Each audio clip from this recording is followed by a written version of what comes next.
Assalamualaikum warahmatullahi wabarakatuh. Sebelumnya marilah kita mengucapkan puji syukur alhamdulillah bahwa pada kesempatan ini kita bisa bertemu bertatap muka bersama dalam acara diseminasi budaya positif yang akan disampaikan nanti oleh calon pimpinan angkatan ke-6. Sebelumnya puja dan syukur dari Allah Subhanahu wa Ta'ala, dengan hidayah dan inayahnya kita bisa mendapatkan kesehatan, kekuatan sehingga bisa hadir dalam kegiatan diseminasi hari ini. Kepada yang terhormat Ibu Yayu Wahyudin Agustina SPD selaku Kepala SDN Gerbang 1, terima kasih yang sudah memfasilitasi apa yang sudah kami sampaikan dan akan kita laksanakan hari ini. Juga selamat datang saya sampaikan juga yang terhormat Bapak Ibu Guru beserta staf SDN Gerbang 1, juga Bapak Ibu undangan dari sekolah lain. Terima kasih, selamat datang di SDN Gerbang 1 dalam rangka kegiatan diseminasi calon guru penggerak angkatan ke-6 yang nanti akan disampaikan oleh yang terhormat Ibu Khadijatul Mukoyoroh SPD. Bapak, Ibu semuanya yang hadir di sini, sebelum kita laksanakan kegiatan ini, marilah kita bersama-sama mengucapkan tumul kita Al-Fatihah.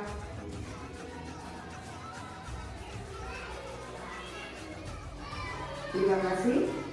Baik, untuk yang pertama, sambutan pada kegiatan diseminasi nanti kepada Ibu Yayu Wahyudin Agustina SPD dan Kepala SDN Gerbang 1 kita sekaligus yang memfasilitasi segala kegiatan ini. Kepada beliau, waktu silakan. Monggo.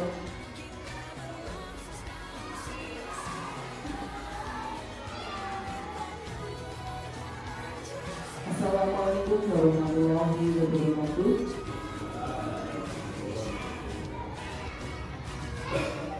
Yang saya hormati Bapak Ibu Guru SDN Gerbang 1 beserta staf dan juga Bapak Ibu Guru dari sekolah lain.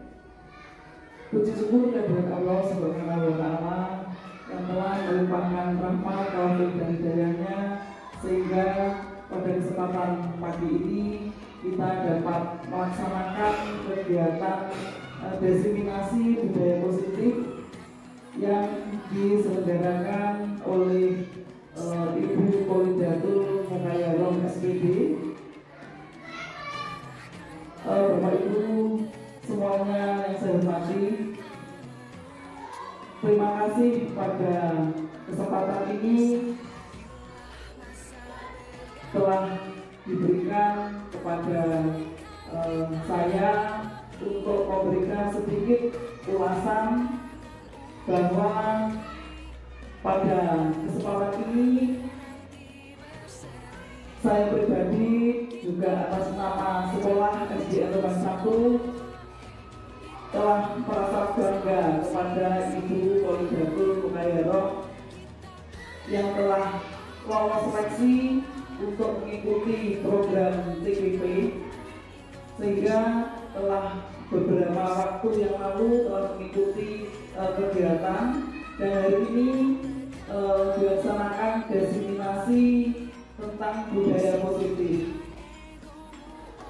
Nah, dari kegiatan ini saya sebagai kepala sekolah di SDN Gerbang 1 ini sangat berharap dari kegiatan ini nanti akan membawa dampak yang positif kepada kita semua, sehingga apa yang disampaikan nanti juga saya berharap nanti juga akan disampaikan juga diberlakukan kepada anak didik kita semua, sehingga apa yang nantinya tentang budaya positif mungkin saya juga belum begitu paham secara detail, akan tetapi dari judulnya saja Bapak Ibu itu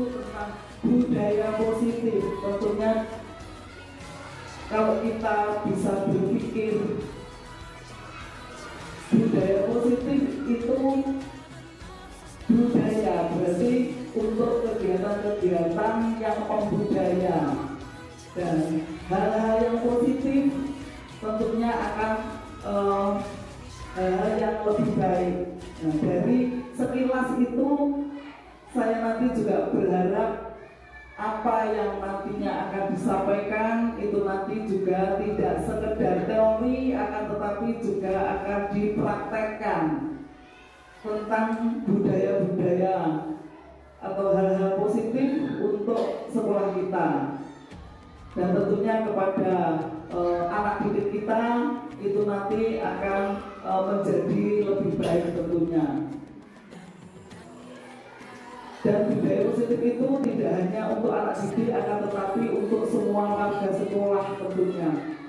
Hal-hal positif apa yang nantinya akan menjadi sekolah kita ini tentunya ke mutu pendidikan itu nanti juga akan menjadi lebih baik. Itu harapan kami semua. Saya kira tidak perlu panjang lebar, itu yang bisa saya sampaikan. Jika ada kurang lebihnya, saya mohon maaf yang sebesar-besarnya. Akhir kalam, wassalamualaikum warahmatullahi wabarakatuh.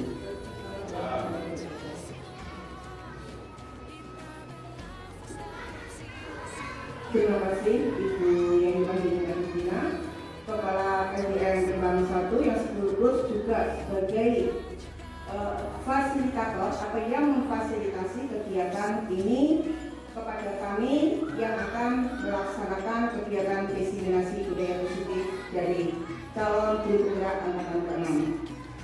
Selanjutnya, diseminasi budaya positif ini akan disampaikan langsung oleh Ibu Polikatul Muhoyaro SPB.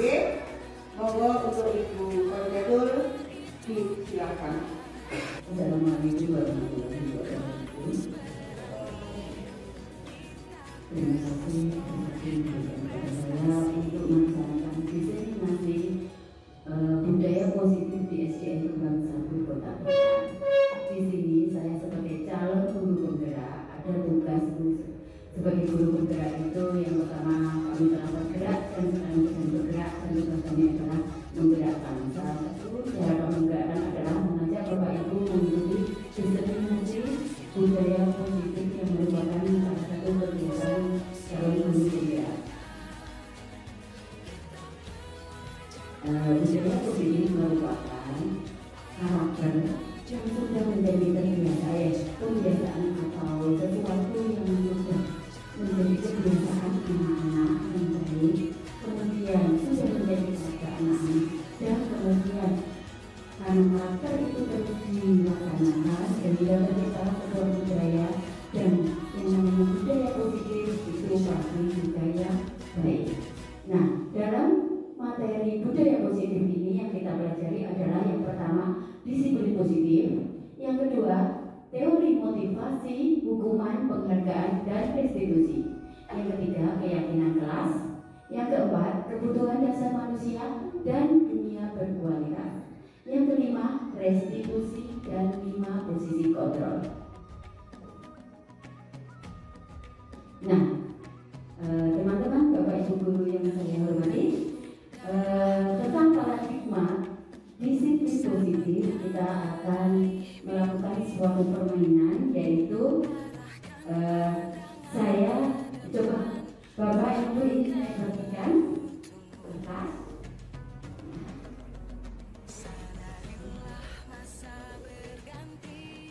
Cukup yang depan saja, yang belakang menulis sendiri ya. Tuliskan sesuatu menurut Bapak Ibu yang benda yang paling berharga.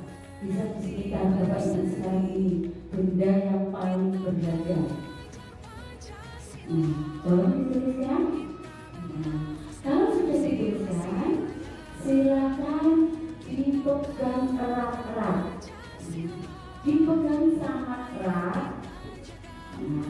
Karena itu benda berharga, pasti tidak ingin orang lain ikut memilikinya. Nah, sekarang saya minta Pak Aris untuk minta benda yang jadi miliknya Bu Suparniati. Ya, coba diminta. Boleh nggak Bu diminta Pak Aris?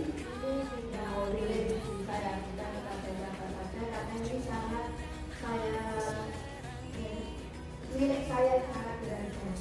Iya. Coba. Pak Aris, kira-kira pengayunya pakai apa Pak Aris? Pakai rayuan mau. Oh, pakai rayuan mau.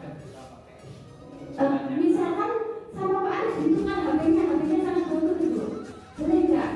Ya, ini ditukar dengan apa saja enggak saya. Iya, coba. Kan Pak Aris laki-laki, itu berani dengan Pak Aris, dia harus punya kekuatan. Berani saya bilang pun ini laki-laki saya bilang. Iya. Karena untuk kami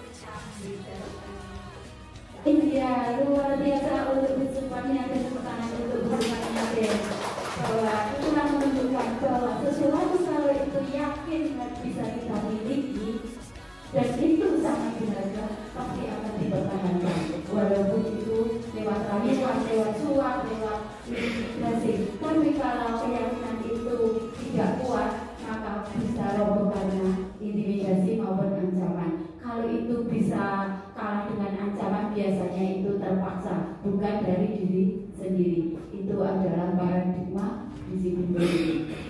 Oke, lanjut Pak. Nah, ada beberapa ilusi guru mengontrol. Ada beberapa paradigma teori di mana itu merupakan ilusi atau kesalahan yang seringkali terjadi pada guru. Yang pertama, bahwa gurulah yang mengontrol murid. Jadi apa yang terjadi di sekolah itu adalah harus kontrol dari guru. Ada anak nakal, guru memarahi. Ada anak baik, guru menghargai, memberi penghargaan. Nah, itu kontrol pada guru. Yang kedua, bahwa kritik akan membuat orang merasa bersalah, dapat menguatkan karakter. Nah, kalau ada anak yang salah kemudian dikritik, selama ini banyak yang berpendapat itu akan menguatkan dia. Padahal kritik itu biasanya membuat anak juga sakit hati, merasa bersalah, dan lain-lain. Yang ketiga, semua penguatan positif, efektif, dan bermanfaat. Penguatan positif misalkan, ya selamat kamu pintar, ya selamat, belum tentu itu semuanya. Jangan sampai anak kalau tidak diberi penguatan dia tidak belajar sungguh-sungguh.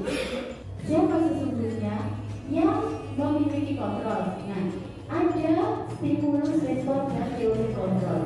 Kalau itu stimulus kontrol, respon, kalau itu stimulus respon, kita mencoba mengubah orang agar berpandangan sama dengan kita. Perilaku buruk dilihat sebagai suatu kesalahan. Orang lain bisa mengontrol saya. Saya bisa mengontrol orang lain. Pemaksaan ada pada saat bujukan gagal. Model berpikir menang atau kalah. Disiplin positif menurut teori kontrol dari Dr. William James bahwa Anda tidak bisa mengontrol orang lain. Hanya Anda yang bisa mengontrol diri Anda sendiri. Seperti yang dilakukan Bu Suparniati. Pak Aris tidak bisa mengontrol Bu Suparniati.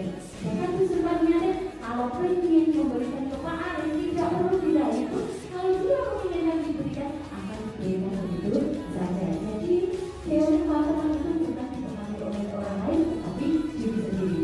Teori motivasi. Teori motivasi itu adalah bisa karena hukuman, bisa karena imbalan, untuk menghargai diri sendiri, ataupun karena nilai kebaikan yang universal. Nah, kalau itu karena hukuman, karena penghargaan, itu adalah teori motivasi eksternal. Sedangkan motivasi internal itu dari sendiri maupun kebajikan universal. Posisi kontrol guru di sekolah itu ada 5 posisi, yaitu bisa sebagai penghukum, sebagai pembuat rasa bersalah, sebagai teman, sebagai pemantau,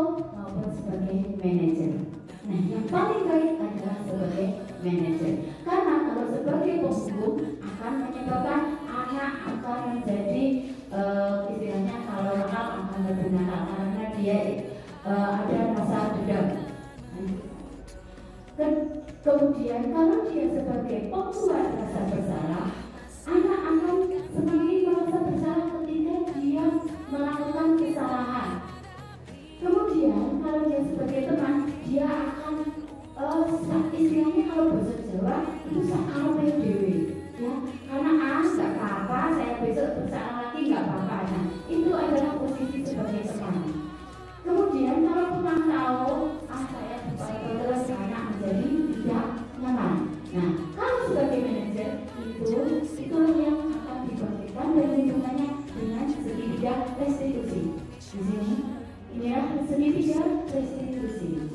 Nah, sebagai manajer adalah membuat kenyamanan siswa untuk bisa belajar dan terus mengembangkan bakat dari anak. Nah, restitusi ini dilakukan dulu kepada siswa yang melakukan kesalahan. Caranya yaitu yang pertama dengan menstabilkan identitas, yang kedua validasi kebutuhan, yang ketiga meningkatkan keyakinan. Dalam stabilitas identitas, misalnya apakah anak itu merasa bersalah atau tidak, seperti itu. Yang kedua, validasi kebutuhan, kira-kira apa yang bisa mereka lakukan. Nah, yang ketiga mengenai keyakinan, apakah mereka yakin bisa memperbaiki atau yakin dengan apa yang dilakukannya. Nah, ini contoh stabilnya identitas. Nah, guru berkata, ini contoh ya Bapak Ibu, berbuat salah itu hal yang manusiawi, tidak ada manusia yang itu benar. Bapak Ibu juga buat salah, kita pasti bisa menyelesaikan permasalahan ini. Validasi kebutuhan yaitu contohnya kamu bisa saja jalan melakukan hal yang lebih mudah, tapi kamu tidak melakukannya kan? Nah, misalkan anak terlambat, nah dia menunggu sampai pintu gerbang dibuka, kemudian dia masuk, ya kamu terlambat. Sebenarnya kamu bisa kan itu melakukan, kamu lompat pagar, tapi kamu tidak melakukan, jadi kamu masih ada kebaikan di situ. Jadi karena kamu sudah tidak melompat, kamu bisa itu sudah lebih buruk, lebih baik, maaf, lebih baik. Jadi kira-kira kamu bisa lebih baik lagi enggak? Nah, lanjut. Nah, memberi keyakinan apa nilai yang kata saya jelas atau setelah kita. Nah, memberi keyakinan kepada anak ini apa tadi? Kira-kira anak tersebut meyakinkan gurunya seperti apa? Besok lagi seperti apa? Apakah dia akan terlambat lagi atau dia atas kesadaran dirinya sendiri?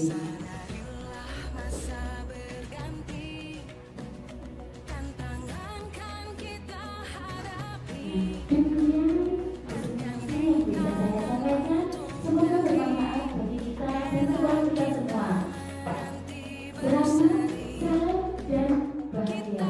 Terima kasih. Wassalamualaikum warahmatullahi wabarakatuh. Terima kasih kepada Ibu disampaikan oleh Ibu Kalimantan. Apa yang disampaikan, juga apa yang didefinisikan bisa menjadi pencerahan, bisa menjadi inspirasi untuk mengembangkan sekolah lebih baik, tentunya untuk pembelajaran anak-anak. Semoga bermanfaat. Terima kasih kepada saya. Wassalamualaikum warahmatullahi wabarakatuh. Selamat dan bahagia. Selamat siang.